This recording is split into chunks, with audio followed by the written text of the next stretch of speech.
Yeah, good evening to everyone in the lecture hall and those who are joining us live from the UFA. This is the first in a series of lectures that we're offering on Ukraine. And as a first time, there's always some technical hiccups for which I apologize. I hope you can hear me well. We can start with the lecture. We will probably have to improvise a bit with the question and answer session due to my location outside of the lecture hall in the moment. Okay, so without much further ado, I would like to start today's session about Ukrainian politics since the Maidan. Our speaker is Professor Donnacha Ó Beacháin. I apologize for my imperfect Irish pronunciation here. He's professor of politics at the School of Law and Government at Dublin City University, where he lectures on post-Soviet politics, unrecognized states, but also Irish studies and foreign policy. Students here in Amsterdam, I think, at least in European studies, all know the book that he co-edited about the Color Revolution, which is a basic reading here. But he's, besides that, published a lot on life in post-communist Eastern Europe. And I simply suggest that I pass the screen on to him for the lecture. After some 30-35 minutes, we will open the floor for questions, both in the lecture hall and from the audience which is joining us online. If you're joining online, please use the Q&A function and not the chat. We will have people looking at your questions and feed them into the discussion. Thank you. Yeah, Donnacha, please. Okay, I'll just share my screen if I may, and hopefully you'll see what I see. And I'm just going to make that into a presenter view.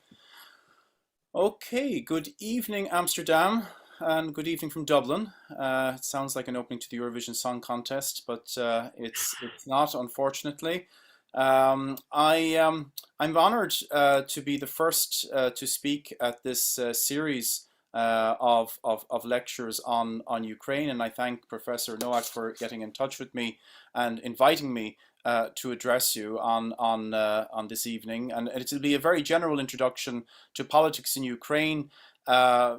Essentially since independence, with the focus on 2014 and development since 2014, but I plan to give as broad a panorama as possible, because of course context is vital when we're trying to look at Ukrainian politics. So I'm just going to try and find where that presenter view is, because I'll just bring it down here, slideshow, and play from start. Actually, that's not what I wanted to hit. I wanted to hit the presenter view, so I'll just go back a little bit again and say end show, and presenter view is here. There we go. So, and I'll just minimize, yes, there we go. Okay, perfect. So just to start, if we look at politics of Ukraine since independence, there have been a half a dozen presidents, and I'll just mention them in passing. Leonid Kravchuk, of course, the first president of Ukraine from 1991 to 1994. Of course, during that period, 1991, you have that referendum on independence, where a majority voted overwhelmingly for an independent Ukraine. It's interesting, by the way, to note in retrospect that the majority also voted in Crimea for independence at that time, and of course, overwhelmingly so in Donetsk, in Lugansk.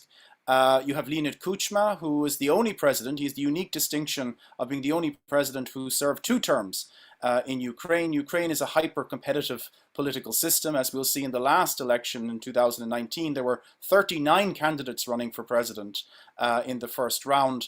So it's very hard to emerge from the pack. Leonid Kuchma, you might say, hadn't the fairest election in terms of winning that second term in 1999, but irrespective of that, he has 2 terms. And during his time in office, we had the famous Budapest Memorandum, which has been much mentioned in recent times, when Ukraine voluntarily gave up its nuclear weapons. It inherited the 3rd largest arsenal from the stockpile of the Soviet Union, And it gave that up in return for security guarantees from the Russian Federation, the United States, and the United Kingdom, security guarantees which obviously have been reneged upon unilaterally by the Russian Federation. You then have a 5-year tenure of Viktor Yushenko, who I'll be mentioning briefly in a few moments. He was the standard bearer or flag bearer of the Orange Revolution, and as Professor Nowak pointed out, I put together a book and several articles on the color revolution phenomenon, which peaked in the mid-2000s.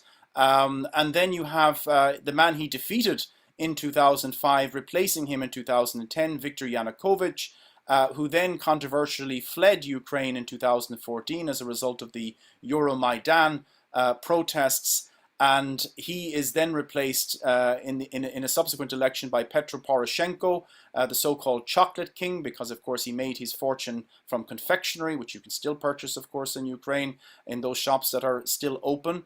And then you have finally Volodymyr Zelensky, the incumbent, who, like his predecessors, had seen his support melt away not long after he was elected. I mean, if you take someone like Viktor Yushenko, for example, he had attained more than 50% of the vote. It had collapsed to 5% when he ran for election 5 years later. Zelensky, similarly, we forget that now because he's now the embodiment of a nation fighting for its survival. But he went from 73% in 2019 to about 25% before the war had broken out. So this is a common story in Ukrainian politics. It's a familiar theme where the electorate, who are disillusioned with the status quo, project all their hopes and aspirations onto almost a messiah-like figure who will save the day and bring in radical reforms, only to be disappointed quite quickly because, of course, the obstacles which they face are so overwhelming, and perhaps sometimes the will to change those unsavory aspects of Ukrainian politics is not that strong, and the Ukrainian electorate becomes disillusioned and starts looking elsewhere. Now, let me just show you a few maps which will illustrate what were kind of traditional divisions in Ukraine. And we only have really the 2001 census to go on. It's the last census that was held in Ukraine.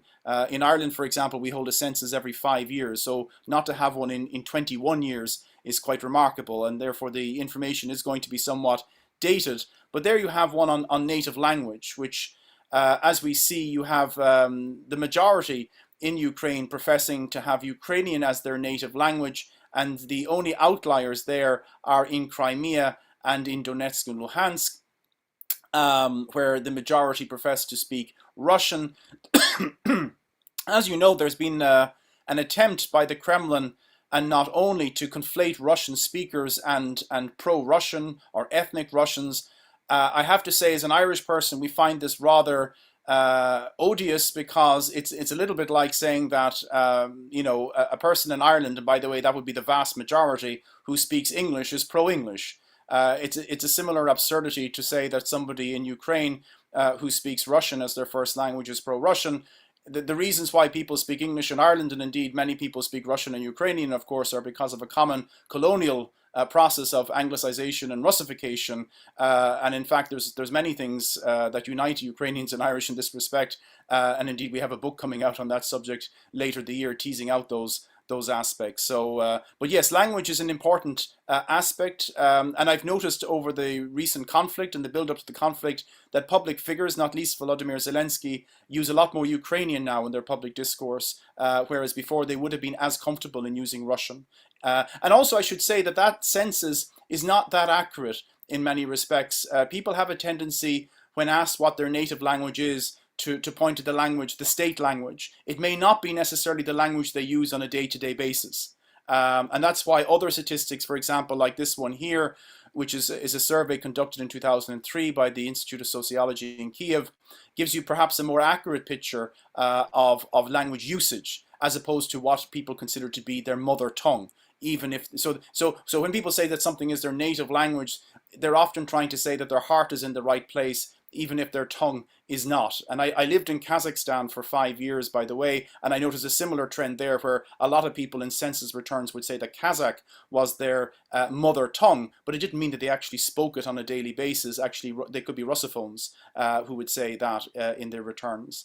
Now, in terms of how that played out politically and in terms of ethnic dimensions as well, just to show that you can see that there is a somewhat an overlap where there are Russian speakers in the ascendancy. You also find more ethnic Russians. But Crimea, before the annexation, of course, the census was taken, but Crimea was the only area in Ukraine that had a majority of people who professed to be ethnic Russian, 58%.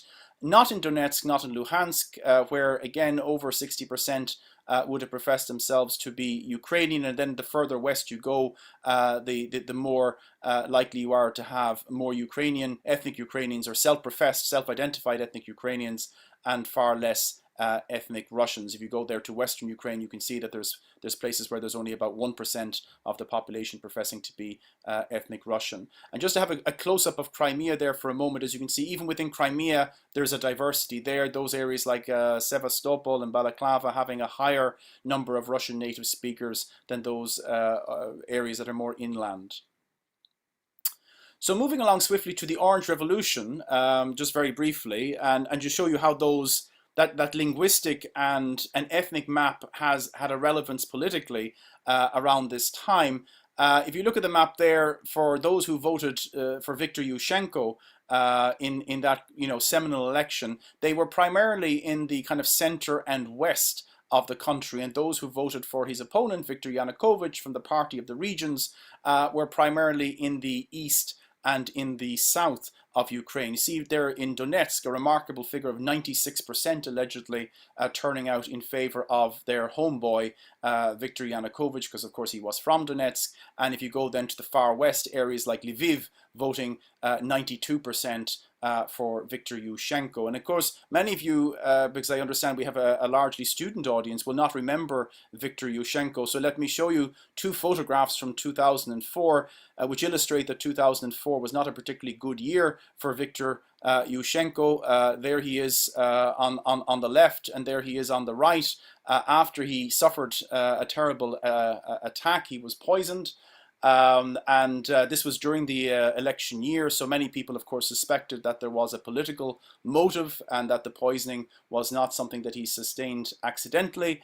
I actually raised this question in parts of Donetsk when I was doing my field research, and they were very unsympathetic to Yushenko's fate, I have to say. Many people said that he being a rather handsome man, as you can see in the photograph on the left, that he was a man who had undergone cosmetic surgery and it had gone horribly wrong. So it goes to show you what conspiracy theories can develop in politics in the post-Soviet space. I'm happy to say I caught up with him in 2019. Here we are together in Istanbul in 2019. As you can see, his face is fully recovered now. And this was at a very important event in modern Ukrainian politics, when the Ukrainian set up a separate church under the Patriarch of Constantinople. And this was an action under Petro Poroshenko, which was in a way consolidating his base among Ukrainian nationalists or patriots or people who have a strong inclination about separation from Russia. So this establishment of a separate church was an integral part of that. But as you can see, he's in good health now as he approaches his 70s. So those divisions still continued. Viktor Yushenko rapidly lost support, as I said, consolidating this trend, which I said is ongoing in Ukrainian politics. So this is the 2007 parliamentary elections, and you'll see that Viktor Yanukovych's support base for his Party of the Regions is quite solid in the south and the east. But Viktor Yushenko's support base has dwindled to an area really around Chernivtsi in the southwest of Ukraine. That's the orange part you see there. And his support base has been largely poached by Yulia Tymoshenko, who was known as the Orange Princess, and who had been with him together in the struggle during the Orange Revolution, but they rapidly fell out when she was prime minister as Yushenko was president, and that led to a certain degree of instability in Ukrainian politics during this period. Just moving along then to 2010 presidential election, so Viktor Yushenko's support collapsed. He got about 5% of the vote. The main struggle in the second round was between Viktor Yanukovych, who of course had been defeated as part of the Orange Revolution in 2004-2005, and Yulia Tymoshenko. She was kind of again the standard bearer of that orange element in Ukrainian politics, and there was a narrow victory for Viktor Yanukovych. As you can see, he didn't quite get a majority. That's because Ukrainians had that wonderful provision on their ballot, which we don't have in Ireland, but I wish we did, where you can vote against all parties. You don't have to endorse anybody. So that's why you see that none of them got a majority, or neither of them got a majority, because over 4% voted against both candidates in the election. Now, Ukrainian politics was notoriously fractious, not least in parliament. Here's just some pictures from internal struggles within the Ukrainian parliament, certainly unparliamentary behavior, as we might describe it. I think these particular struggles were because in 2010, Viktor Yanukovych's Party of the Regions extended the lease that the Russians had on the naval base in Sevastopol, and that was until 2042. Of course, now it's been formally annexed by Russia, so they no longer have to consider the lease that the Ukrainians were offering them. But this was a very controversial act at the time, because there were many who felt the lease should not be extended, and as you can see, it led to rather violent disputes. I think that's the Speaker of the Parliament there defending himself with an umbrella from eggs that are being thrown at him. So moving on to the Euromaidan situation. Of course, you're probably aware, I mean, again, I know some of you might be too young to remember, but this wasn't about Ukraine moving towards NATO. NATO's in the news all the time now, and if you were to believe the Kremlin that it's essentially all part of NATO expansionism. By the way, I should add that my point always about NATO expansionism in this regard, it's not so much about NATO expanding eastwards as much as these countries in the region expanding westwards, and European Union membership is also an integral part of that. But it was actually moves to bring Ukraine closer to the European Union which triggered the Euromaidan protests, which ultimately led to the annexation of Crimea and the stimulation of conflict in Donbas in 2014. Viktor Yanukovych was on the cusp of signing a deep and comprehensive free trade agreement with the European Union, which was something that opinion polls suggested a majority of people wanted. But for this, he was going to get very little in the short term personally. It would require Ukraine to bring in a lot of painful legislative reforms to bring themselves up to the kind of standards that the European Union would expect when you would have trade. In return for that, they would get a free trade kind of arrangement. But there was very little for Yanukovych personally. And Vladimir Putin at this time saw his opportunity and offered Yanukovych 15 billion in cash, $15 billion and cheap gas prices. And of course, that was immediately attractive to Yanukovych, who was facing an election in a year's time. And he could use that largesse partly for himself, but partly to distribute among his supporters and win that election. And so he backtracked. He pulled away in November 2013 from signing that agreement. And that's what triggered the Euromaidan protests, when people saw that their future with Europe, which, let's face it, I mean, as people who live in the European Union, I mean, the European Union has its great points and it has its less great points. But in Ukraine, it's viewed by many people who want to join the European Union as an exit from a very abusive cycle of history. It's almost viewed in a romantic way, that it's the end of a negative period of history and the opening up of peace and prosperity. So people felt that this future, this very kind of, as I said, idealized future of hope, was being taken away from them arbitrarily by Viktor Yanukovych for his own personal gain. And that's what triggered these protests in 2013, at the end of 2013, which then subsequently led to violent altercations between the government forces, which were under the control, of course, of Yanukovych and the protesters. I should say, by the way, at this point, because I may not get an opportunity again, that Viktor Yanukovych has often been presented as pro-Russian or a pro-Russian candidate at the time. And like Russian speakers, I think this is not an accurate description. I mean, the fact that he was willing to, at the beginning, contemplate this deep and comprehensive free trade agreement with the European Union, I think demonstrates that. He was, at the end of the day, pro-Yanukovych. And he was willing, I think, to go whichever way he thought was best for himself at any particular time. But as I said, he pulled away, and the repercussions were quite stark. It led to violent altercations, and as you can see, there was a geographical basis to those as well, along kind of the lines that I illustrated earlier. And then, of course, you have scores of people being killed in Kiev in February of 2014. And Yanukovych goes missing. And of course, the big mystery is, where has Yanukovych gone? Now, there were many like myself at the time who thought that the obvious thing for Yanukovych to do was to retreat to Donetsk, where his electoral base was, and that's where many assumed that he had fled to. But he suddenly turned up on the TV screens in what looked like somebody's sitting room, with a very amateur attempt to create enough lighting for himself. There you can see he just stuck a lamp beside him and said more or less, "I'm still here, I'm still president," but it wasn't clear where he was speaking from. It was more or less to say that he was alive and well, but it turned out that he had fled to Russia. And of course, he has remained in Russia since then, and there have been rumors circulating in recent times that Vladimir Putin's initial plan, at least, I think he's probably changing this plan as he goes along, because of course every day we hear from Vladimir Putin and his acolytes that everything is going according to schedule, and when you challenge their representatives on that, they say, well, you don't know what our plan is, so how can you say that it's not going according to plan? But I think the plan was, of course, for a quick victory, a military victory in this war, and many people have speculated that Viktor Yanukovych was a candidate to be installed as a kind of a pliant puppet, and that would then reinforce the narrative that is very popular in the Kremlin, that all politics in Ukraine are illegitimate since 2014, since Yanukovych left.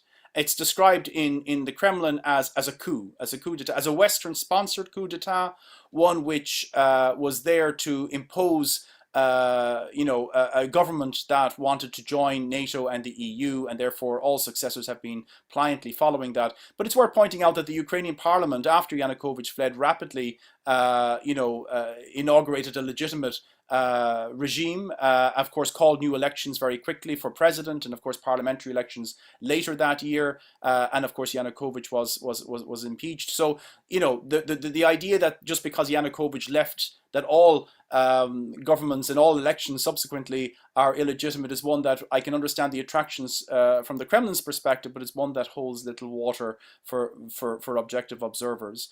And then, of course, just to show you what kind of individual Yanukovych was, and of course he wasn't unique in his avarice, but people started invading the presidential homes and palaces throughout Ukraine, and the opulence that they encountered was just remarkable. Now, this is not, as I said, a unique vice to Yanukovych, but politics in Ukraine since independence had been dominated by oligarchs, and oligarchy is, of course, a very appropriate word because it means rule of the few.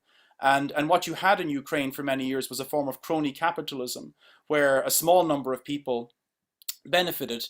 Some of that money was made from simply transitioning Russian gas, which was sold at a cheaper price to Ukraine and then sold on to Western governments, and people made money on that basis. And of course, it made them beholden sometimes to, of course, Russia. So Russian and Ukrainian political elites were collaborating in this respect. But you can look at this. I mean, it's just remarkable. The opulence and the greed that was involved. There you see ordinary people there just taking time out in some of these presidential residences. And even just the egomania. I mean, the prosecutor general had pictures of himself in the guise of Roman emperor and as Napoleon, and Yanukovych himself, of course, fancied himself as a Formula One racing driver, and I don't know what he's supposed to be there in that mannequin, maybe a rock star of some kind. And then, of course, there was the destroying of all the documents as Yanukovych fled. There you see people trying to dry them out. So this was a major seminal moment. I mean, Ukraine has had a few seminal moments in the last 30 years. I would say 4.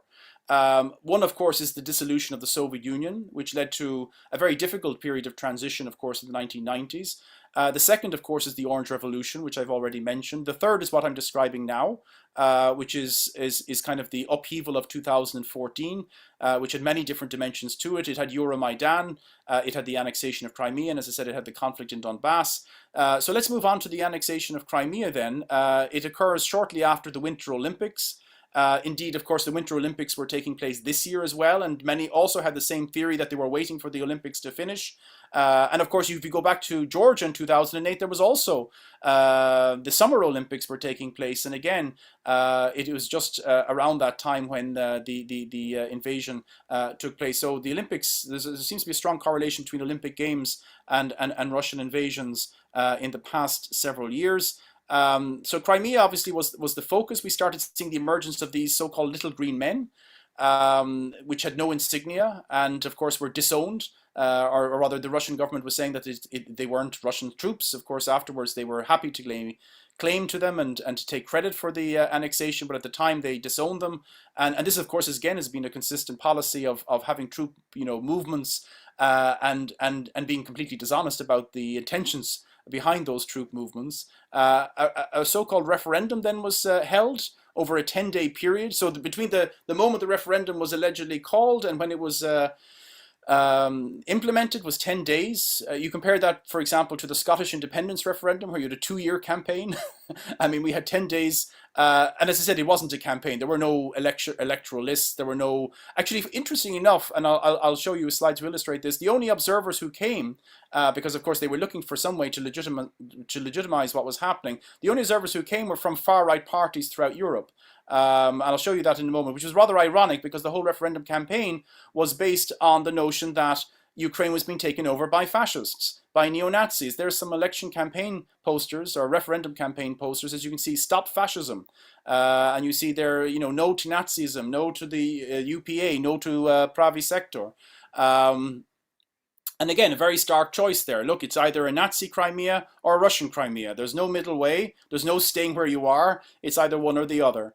So, and we have onwards, to the onwards to Russia, or with Russia, 16th of March referendum, and the Jewish community in Ukraine, which of course is very small. The last census, I think, showed 0.2% of the population were Jewish, which is all the more remarkable when you think that President Zelensky is Jewish, and of course when he was elected president in 2019, the prime minister was also Jewish. In fact, Ukraine was the only country outside of Israel that had a Jewish prime minister and a Jewish president, which is again all the remarkable when you think of this current charge of denazification of Ukraine. But the rabbis and Jewish leaders in Ukraine at the time came out publicly and said, well, look, Russia, if you're going to invade Ukraine on our behalf, because if you're trying to stop fascism, the Jews of Ukraine would be the ones should be the most worried about the proliferation of fascists in Ukraine. So we don't believe that there is such a problem. So don't invade, please. And as I said, the irony is that those observers, this is just a screenshot I took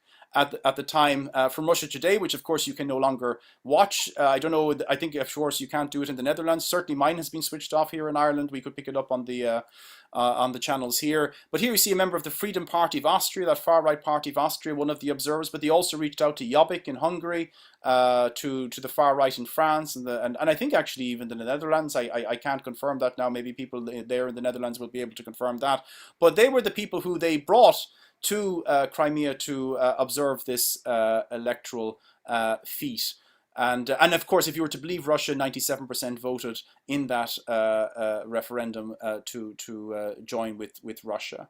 Now, I'm going to move along past some of these slides here just because they're not directly, but just simply to say that Russia's justification, of course, or there were many justifications, but one of the justifications is that in doing what they were doing in Ukraine, they were simply copying from the Western playbook, pointing to the recognition of Kosovo. That's come up again, of course, recently with the annexation, not the annexation, the recognition of, though it's, you might argue, de facto annexation, the recognition of Donetsk and Lugansk as people's republics. They would point to Kosovo and simply say that that was done without the consent of Serbia. It was essentially to create a more pro-Western state of Kosovo, so why can't they do the same in places like Ukraine? Now, you will have noticed that there was a UN vote recently, more or less condemning Russia's invasion. Russia, in the most recent vote, only got the support of 4 countries, Belarus, Syria, Eritrea, and North Korea. Now, I think it's unfair to mention those countries by name because they're 4 dictatorships. So it's really the 4 dictators who aligned themselves with Russia rather than the people themselves. But it's down on what they had before. They had 11 in their group in 2014 in a similar resolution upholding Ukraine's territorial integrity, and they had a lot more abstentions. So in 2014, only 100 countries, which is remarkably low, voted affirmatively for a resolution upholding Ukraine's territorial integrity, whereas in the recent vote, 141 countries. So that's a substantial increase. And some countries just, by the way, don't turn up.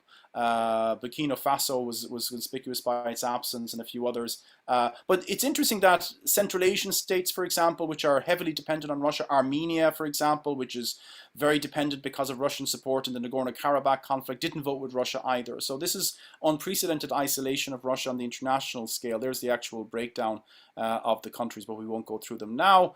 And then came the sanctions. And one of the key points I think that's come up again and again is how weak those sanctions were in 2014 and how they didn't in any way modify the Kremlin's behavior and in fact emboldened Vladimir Putin. And that's one of the reasons why that rather than us sitting back 8 years later and saying, wow, how successful were those sanctions that were implemented in 2014, Vladimir Putin was back in Ukraine, is back in Ukraine looking for more. And again, people have to ask themselves why that was the case. Part of it, of course, is that there was division within Europe about how appropriate sanctions would be. There's a breakdown, as you can see, there's no consensus, or there wasn't a consensus. Now there's a much greater consensus about the desirability of sanctions against Russia. That's again from 2014. And then the conflict, of course, moves into Donetsk and Lugansk. It's often misunderstood because when we look at Donetsk and Lugansk, we see a rather substantial region, but only 1/3 of the region of Donetsk and Lugansk are under or were under pro-Russian control or Russian control before this current conflict began. They were only, and that's why when Vladimir Putin recognized Donetsk and Lugansk as people's republics, the big question was, well, what is he recognizing? Is he recognizing the areas already under the control, or is he recognizing the regions themselves? And it turned out that he's recognizing the regions themselves. So that was already, before even the war broke out, was going to lead to territorial expansion, or at least an attempt at territorial expansion to take over the remaining 2/3 of Donetsk and Lugansk. And of course, there were, I'm just looking at what's coming up here, just this is, well, I won't go, they were, yeah, it's too complicated to go through now, but simply to say that like people were making fun of the fact that, you know, Alaska used to be part of Russia and that no place was now safe because Russia doesn't have international boundaries or borders that it respects. It just has kind of blurred margins, and that, you know, there's a whole range of countries that used to be part of the Russian Empire that no longer are, I guess, safe, maybe because, you know, if the Russian Empire is the period of Russian history which Vladimir Putin thinks is optimal, then there's a lot of countries that could be considered for taking back. And that, of course, that kind of self-determination only works in one direction. So if you take somewhere like Königsberg, of course, Königsberg was German for several centuries, now is Kaliningrad, but nobody's talking about it going back to Germany and away from Russia. And of course, self-determination within the Russian Federation is something that Russia doesn't tolerate either, as the Chechens will tell you well. So this is just the Penguins, by the way, just simply asking for, they're saying only Putin and we are Crimea. So essentially begging for an invasion force. And of course, there are, you know, the idea that Russia has to come to the aid of ethnic Russians in other parts of the post-Soviet space is one that could be played out in many different countries because there are many countries, including Kazakhstan, where there are large ethnic Russian minorities, in Estonia and Latvia, of course, as well. And this I'm just putting up there just to simply say that the far right element in Ukraine, which is central to the Kremlin narrative, it's worth pointing out that those two parties that would be on the far right spectrum, Svoboda and Pravy Sector, in the election of 2014 got about 2% of the vote, which compares, I mean, of course, 2% is still 2% too much, but it compares very favorably with other countries in Europe. If you look at France, if you look at Austria, Denmark, indeed, I see at the moment that Macron's major rival for the French presidency is Marine Le Pen. So just to simply say that it's a matter of something that should be put in context. Yeah, just the destruction of Lenin statues, of course, took place throughout 2014 as well. There's a map showing you where those Lenin statues were destroyed. The reason why there's not so many Lenin statues destroyed in the east is because they were still rather popular, and in Crimea as well. And the reason why not so many in the west is because they were already destroyed earlier in the 1990s. And there's the issue of energy dependency, which is, of course, now at the core of our relations with Russia. And, of course, Russia charging different prices to different countries as well over the years for Russian gas, you know, and that's a way of exerting leverage, which the European Union is now trying to get away from. So just to move along swiftly then to more recent events, Petro Poroshenko, of course, is the president who replaces Viktor Yanukovych in that election of 2014. It's an early election. It's a preterm election. The Euromaidan parties are in the ascendancy. The Party of Regions, which is of course the party of Viktor Yanukovych, more or less disintegrates. And the front runners, the initial front runners, are Petro Poroshenko, Yulia Tymoshenko, that Orange Princess, as I mentioned, as she was sometimes called, and Vitaly Klitschko, who you will have seen a lot in recent times, being the mayor of Kiev. And Klitschko backed out at an early stage and put his support behind Petro Poroshenko, and Poroshenko won, therefore, in the first round, which was a major achievement. There was a feeling in Ukraine at the time that they didn't want to have a second round, largely because of the fact that the war was still on, and that would have delayed things for a couple of weeks, so that worked to his advantage. Tymoshenko came a distant second. You must remember she almost won in 2010. She had been imprisoned by Yanukovych in the intervening time, but her support base had dwindled over the years. There was no voting in Crimea or in most of Donbas, and that further, of course, reduced the vote for the Party of the Regions, which plummeted to 3%. It's also worth mentioning as well is the fact that voting couldn't take place in Donetsk and Lugansk, as we'll see, and in Crimea, reduces the number of seats that are occupied in the Ukrainian parliament from 450 to 423, though that's a point I probably will have raised later as well in the parliamentary election section.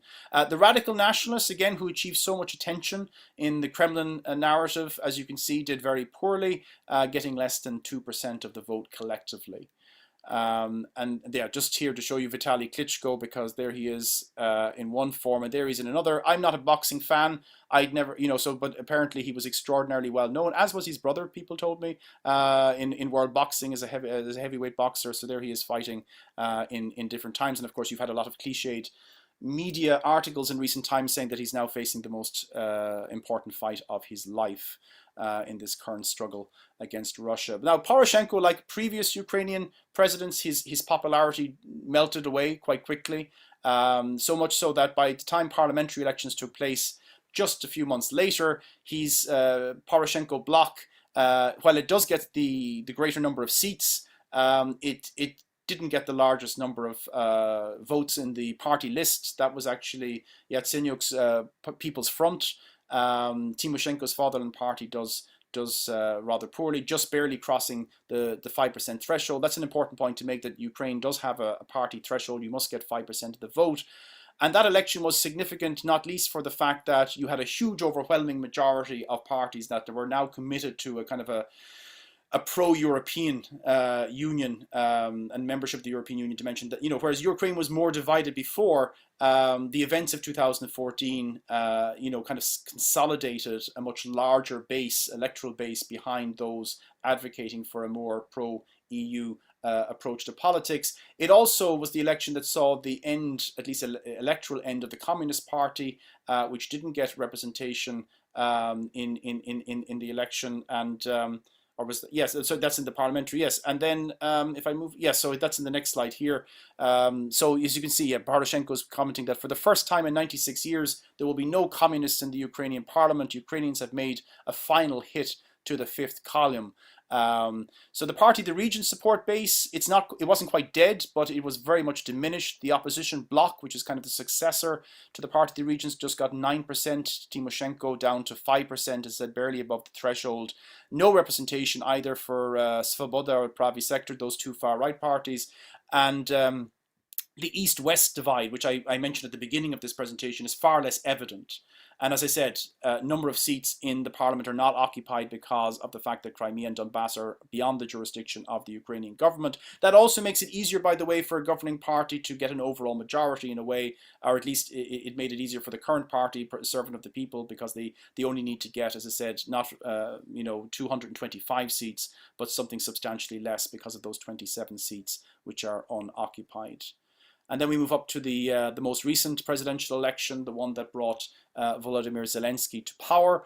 It took place in 2 rounds, as I mentioned at the beginning. 39 candidates were on the ballot paper, but Zelensky enjoyed a clear lead, taking 30% of the vote in the first round.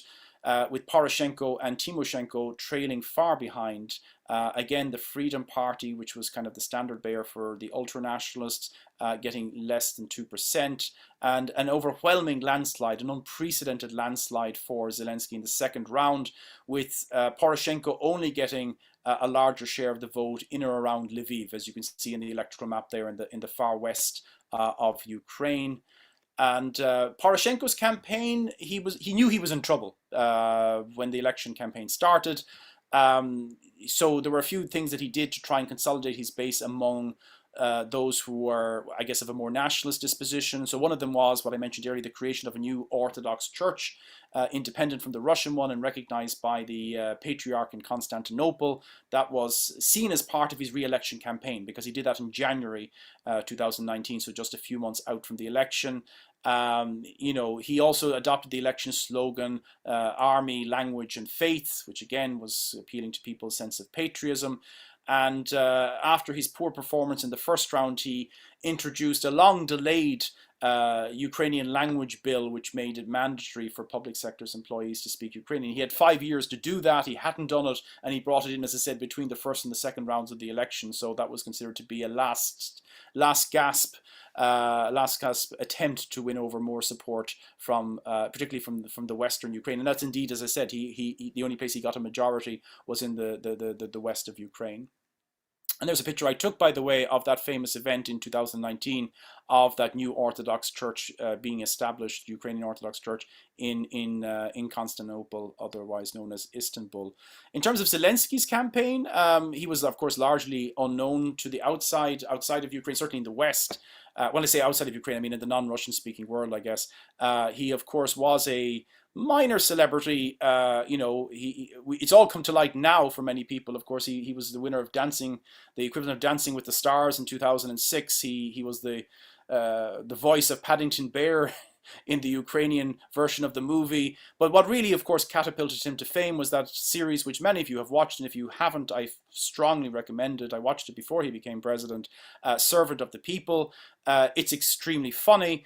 It's based on the rather implausible hypothesis of a history teacher who becomes president in the first episode, and he's the ordinary man. He's the little man who tries to take on the system in the subsequent 50 episodes. And even though he wasn't the script writer, he was the producer and the actor. People, when they looked at this series, they said, well, whoever's behind this series really understands what's wrong with Ukraine, because it's commentary on corruption in particular was extraordinarily accurate, and therefore when he put himself forward for election, people projected onto him whatever they wanted. He was a blank canvas. He had no political experience. So that's why he was seen as a breath of fresh air, because before he entered the campaign, what were people looking at? The electoral landscape was dominated again by Poroshenko and Timoshenko, people who had been on the electoral scene for decades. So that was one of the reasons why he was immediately so popular, and he played to his own strengths in terms of social media. He avoided kind of the classic campaigning things of going around to cities and towns and giving speeches. He went to social media, making short clips, YouTube clips, Instagram clips. He avoided, or at least he was accused of avoiding, journalists and doing prolonged interviews about policies. He campaigned without having a party behind him. So he delayed until the very last moment the release of any platform, which again people said worked to his advantage, because it allowed people to project onto him all their dreams and aspirations. And there's, yes, again, the support, as you can see, it was overwhelming. 73%, unprecedented in terms of the volume of support that he got, and how it's throughout Ukraine as well. I mean, like I said, Poroshenko's support base really only in the far west of Ukraine.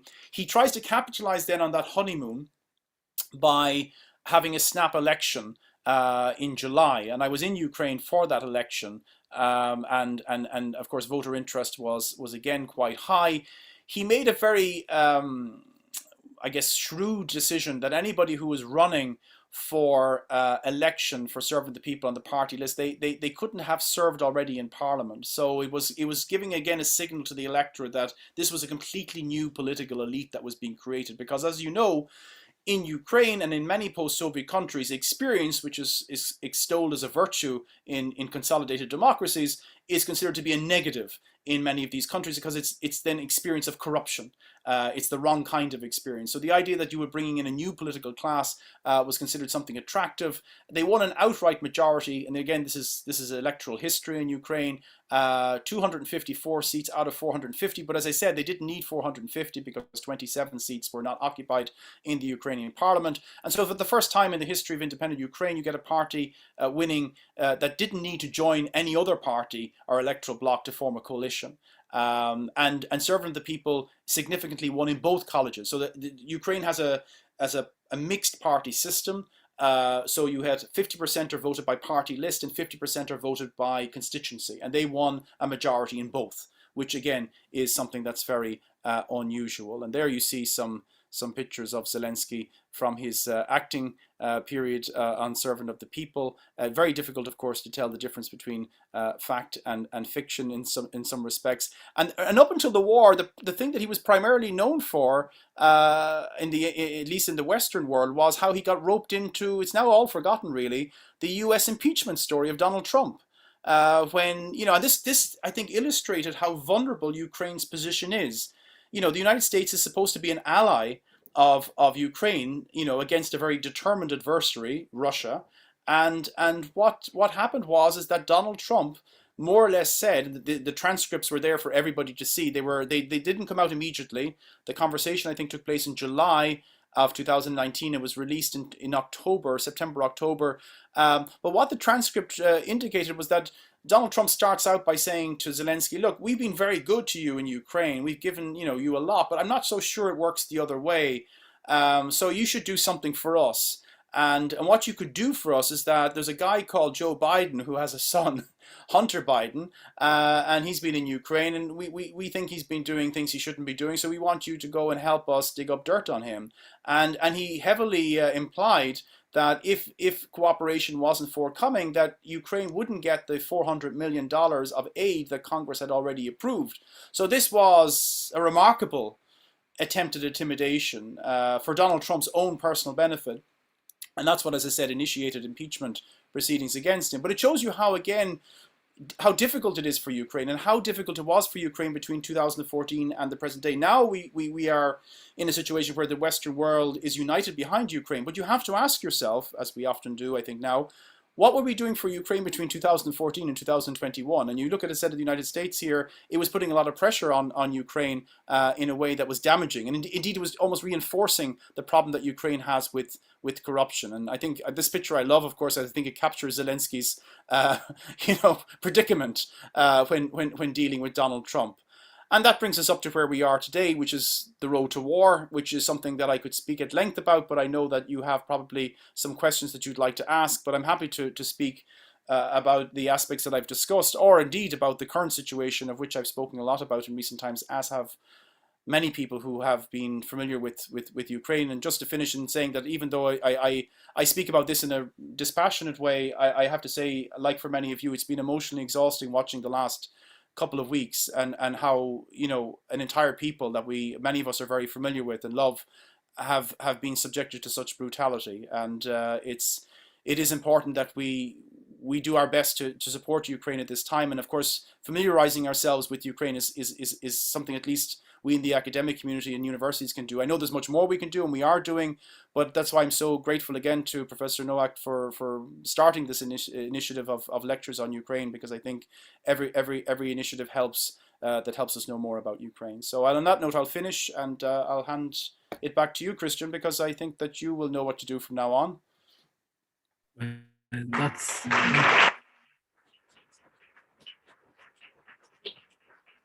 I'm not sure that you could hear the applause, but we are facing the same problem again. I moved back to the lecture hall, attempting to take questions here and from the chat.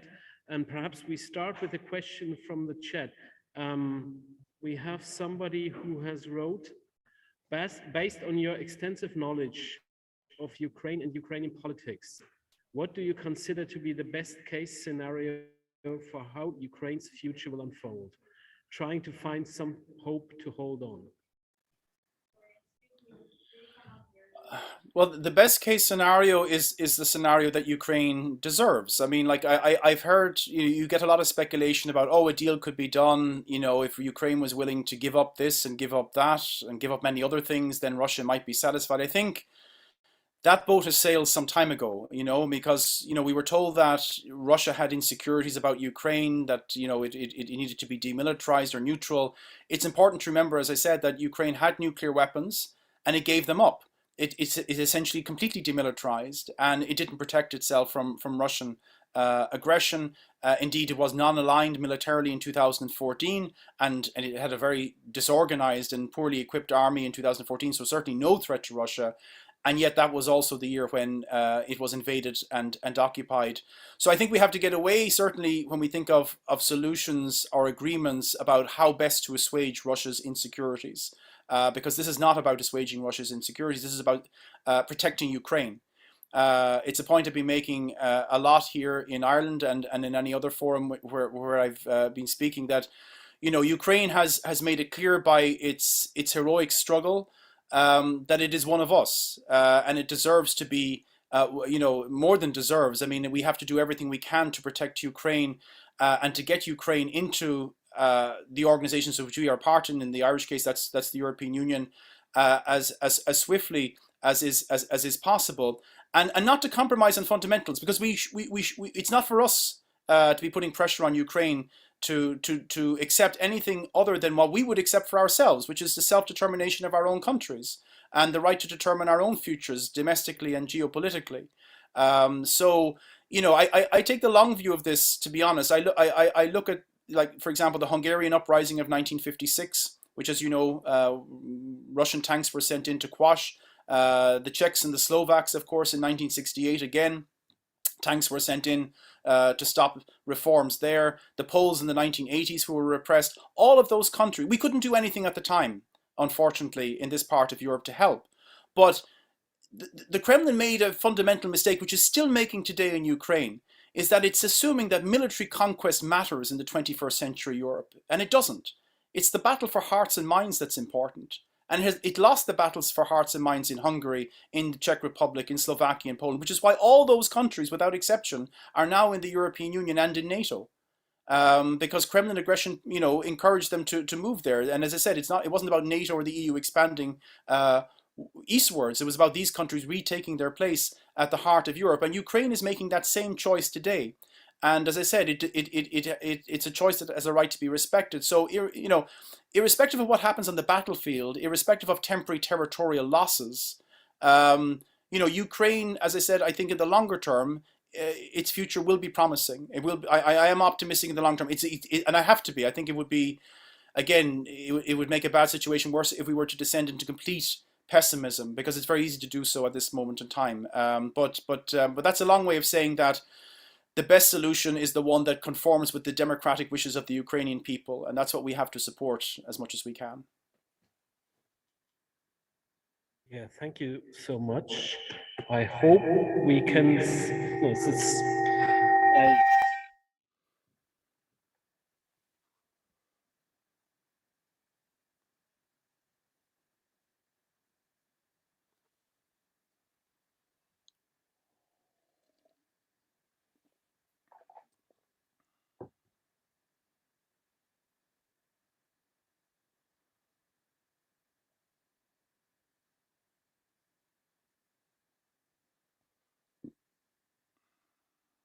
sorry, Donnacha, there's no way to fight this feedback problem in the hall. I suggest we take perhaps the next question from the Q&A, which is actually an Irish question. Someone asked, should Ireland reconsider its neutrality and join NATO? Aha. Oh, I see that now. Should Ireland reconsider its neutrality / join NATO? I think the slash is important because I think it means they're two separate questions. Reconsider its neutrality is one, and join NATO is a separate one. And I think actually they are separate questions, so I will look at them separately. Reconsider its neutrality. We haven't even defined our neutrality. It's not in the constitution. It means many different things to many different people. We're certainly not neutral politically, and that has been shown over many years in many different ways. But it would be helpful, I think, if we did have a sit Hey, down we zijn er nog bezig. Ja, Maar and ik mag define niet binnen what. staan, anders hoor je niks. volgende college is voor u. Met de koffie en dat soort dingen. Nee, dat heeft met mij niet te maken. We zijn hier, maar ik kan er niet binnen. Ja, we hebben niks. Christian, Yeah. I can hear you. I don't know whether because it's Yes, sort of. I have a problem that outside the room there's a lot of people. aha. So should I keep speaking then, because I can hear you speaking when you're speaking? So I don't know. Should I keep speaking, or am I on mute?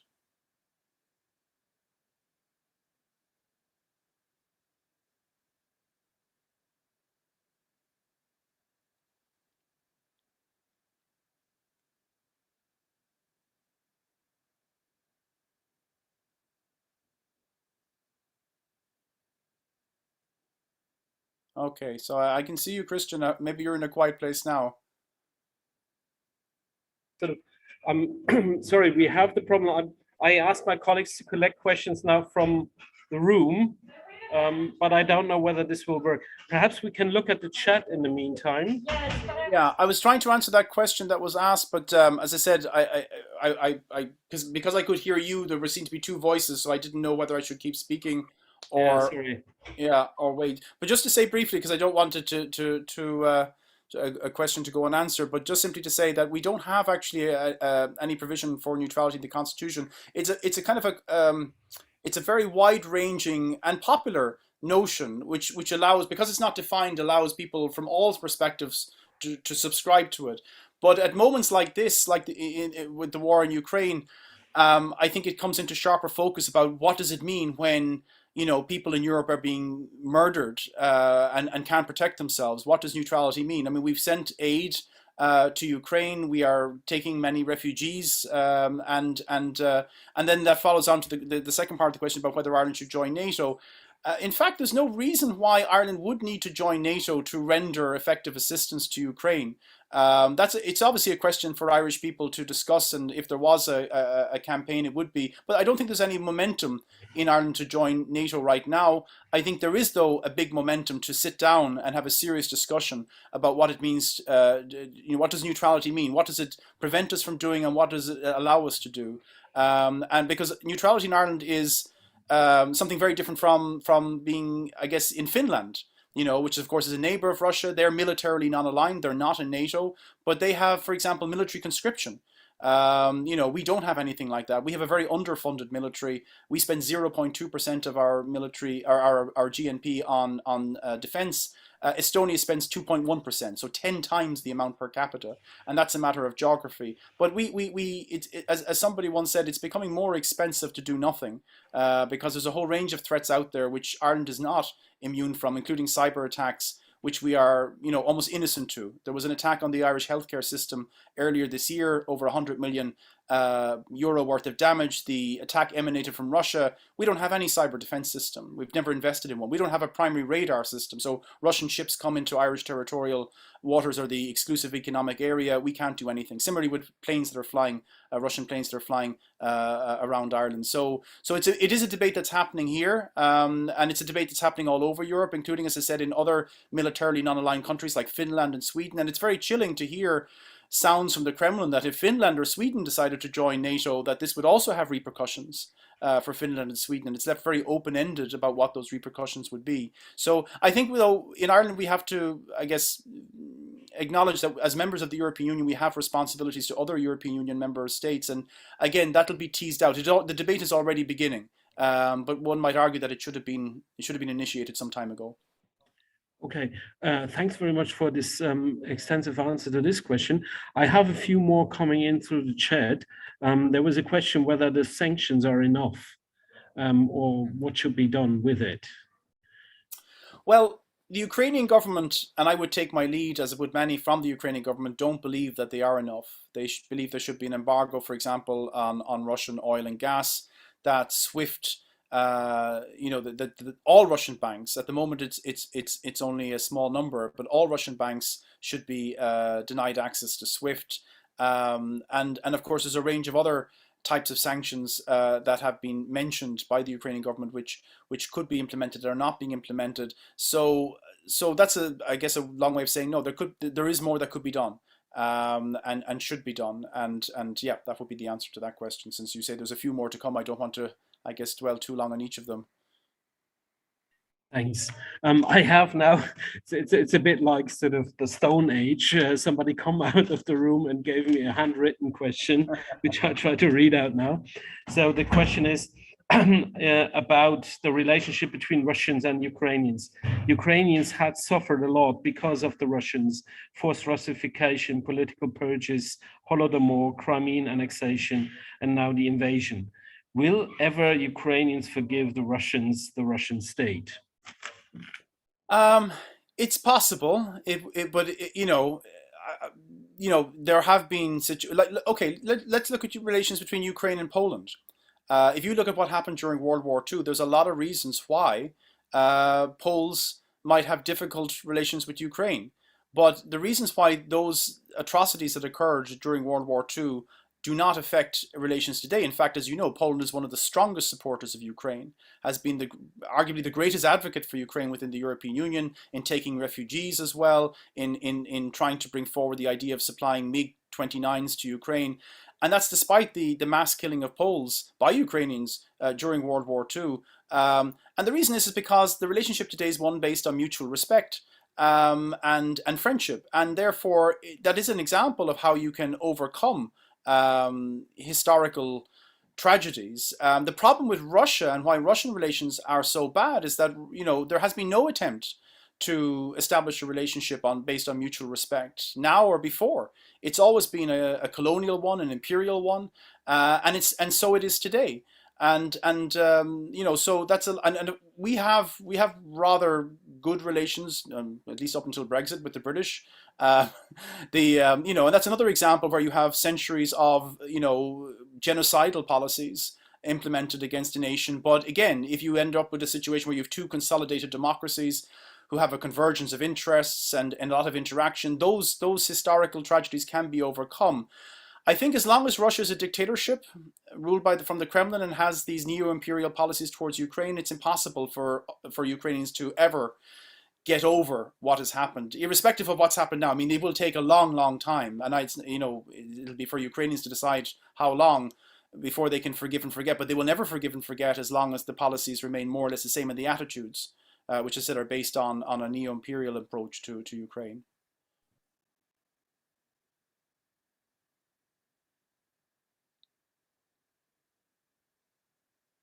I see you've gone silent, Christian. Sorry.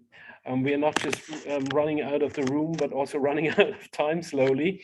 I suggest that we take two more questions, which have joined us here via chat and Q&A. The question that I have here from the chat is, knowing the difficulty of the question, what do you think will Putin's next steps be? Should the West give him an exit that he can sell at home for his retreat? Well, absolutely, the West should not be thinking of how to give him an exit that will help him save face. I mean, like that's not our. I mean, it's not for European Union or United States to be negotiating for Ukraine over the heads of Ukrainians. In fact, it was one of the very disconcerting things for Ukrainians before this war was to see, summits between Biden and Putin discussing the future of Ukraine with no Ukrainian at the table. This is again only reinforcing the imperial narrative that there are second-class countries in Europe. There are countries who have a right to determine their future, and then there are these, buffer states who have no rights, not the same rights as other powers. So again, I come back to this thing that it's not about assuaging Russian insecurities. It's about protecting the country that has the most to be insecure about, which is Ukraine. And I think the onus right now, the impetus right now has to be to stop the killing, to get Russia to stop the killing. And there's a whole range of reasons of why that might occur, not least because there are rumors that they're overextended now in Ukraine, that they, of course, are not getting this quick victory, which all of the invasion was predicated on. You have to contextualize it as well by the fact that in 10 years, the Kremlin, when they sent troops to Afghanistan, lost 14,000 troops. In 10 years. In 3 weeks in Ukraine, they're already approaching those kinds of numbers in terms of losses. So I wouldn't be looking to over the heads of the Ukrainians. I mean, if the Ukrainians, will settle for something, that's for Ukraine. But I certainly wouldn't be saying the West should be looking to give an exit strategy when that's not what the Ukrainians are asking for. The Ukrainians are asking for support. They're asking for military support. They're asking to be protected, and they deserve as much support as can be given from different countries in their own ways. Certainly not. I wouldn't be saying that it's for us to reach out to the Kremlin in that respect if that's not what the Ukrainians want. Yeah. Okay, I've got another question from the lecture hall.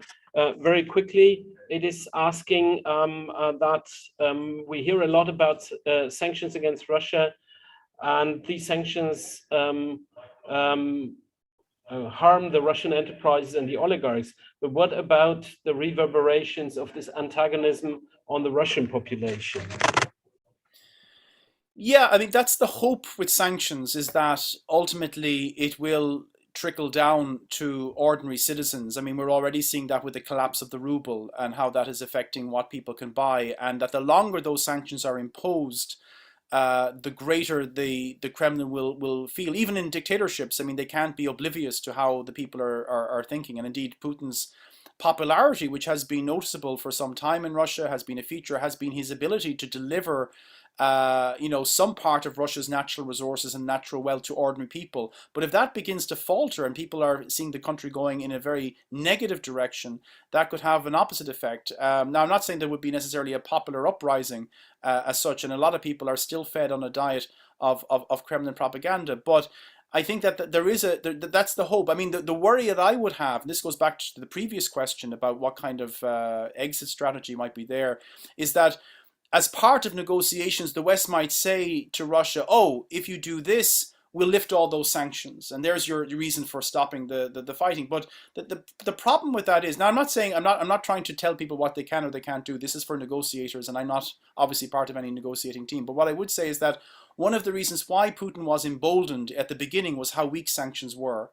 And one of the reasons why I think there's a possibility that they may reevaluate the war, the invasion, the murderous attacks on Ukrainians is because of how they're being squeezed by sanctions. So I would be very slow to be, creating a timeline about how those sanctions could be reversed, even if it's something that might, attract the Kremlin, because then we just end up in a situation where the Kremlin hasn't been in any way punished, really, for this murderous assault. That we just go back to the way it was before, except instead of just having Crimea, they've now also annexed Donetsk and Lugansk. There has to be a price to be paid for this kind, and that's why I think the sanctions have to be maintained after this. But that's not to say, I mean, as your questioner rightly points out, these are very difficult questions, and it's way above our pay grade to be able to figure out what's realistic right now and what each side will accept. But I would be very wary, as I said, of putting pressure on the Ukrainians to accept less than what they feel they're willing to accept, because ultimately at the end of the day this is their country and they have shown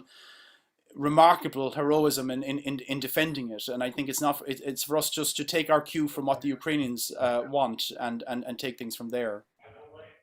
Okay, and as promised, the final question is again about NATO, and this time it's Finland. What do you think about Finland? Should they join NATO? It's very flattering that people are asking me these huge questions about what countries should do, and thinking that I have any leverage or authority in whether in Ireland or in Finland. Again, I come back. It's a matter for the Finnish people to decide. They have, of course, a very particular geography, which is of course different from Ireland. That's why Ireland joining NATO is not the same, does not have the same urgency as somewhere like Finland. It's obviously I've seen opinion polls that now suggest that a majority of people in Finland think that they should join NATO, which is very interesting because that's after these threats have been made. There was always it seemed a circular movement in Finland where politicians were looking for a signal from the people to join NATO, and the people were looking for a lead from the politicians, so nothing ever happened. But this war has acted as a catalyst, again, like in Ireland, where people are having debates that they never had before. And so it's not for me to say whether they should or they shouldn't. That's for them to decide. But certainly it's now been given increased urgency and relevance, which it never had before. And yeah, and that's the best answer I guess I can give in these circumstances. Yeah, remains me to thank, first of all, Donnacha, for your talk and for your readiness to answer questions across the board. That's great. I apologize again for the technical inconveniences that we are fighting here with. This was the kickoff of the series, and I hope that we get a grip on them before we have the next talks. So thank you very much for joining us from Dublin. And if all goes well, the next speaker next week, Professor Andriy Portnov, will be on site. So I hope we'll get a grip on these issues. So thanks very much, everyone online, everyone in the lecture hall for joining us. Thanks to Dublin, and sort of keep watching us, keep following this lecture series. Thank you so much. Thank you.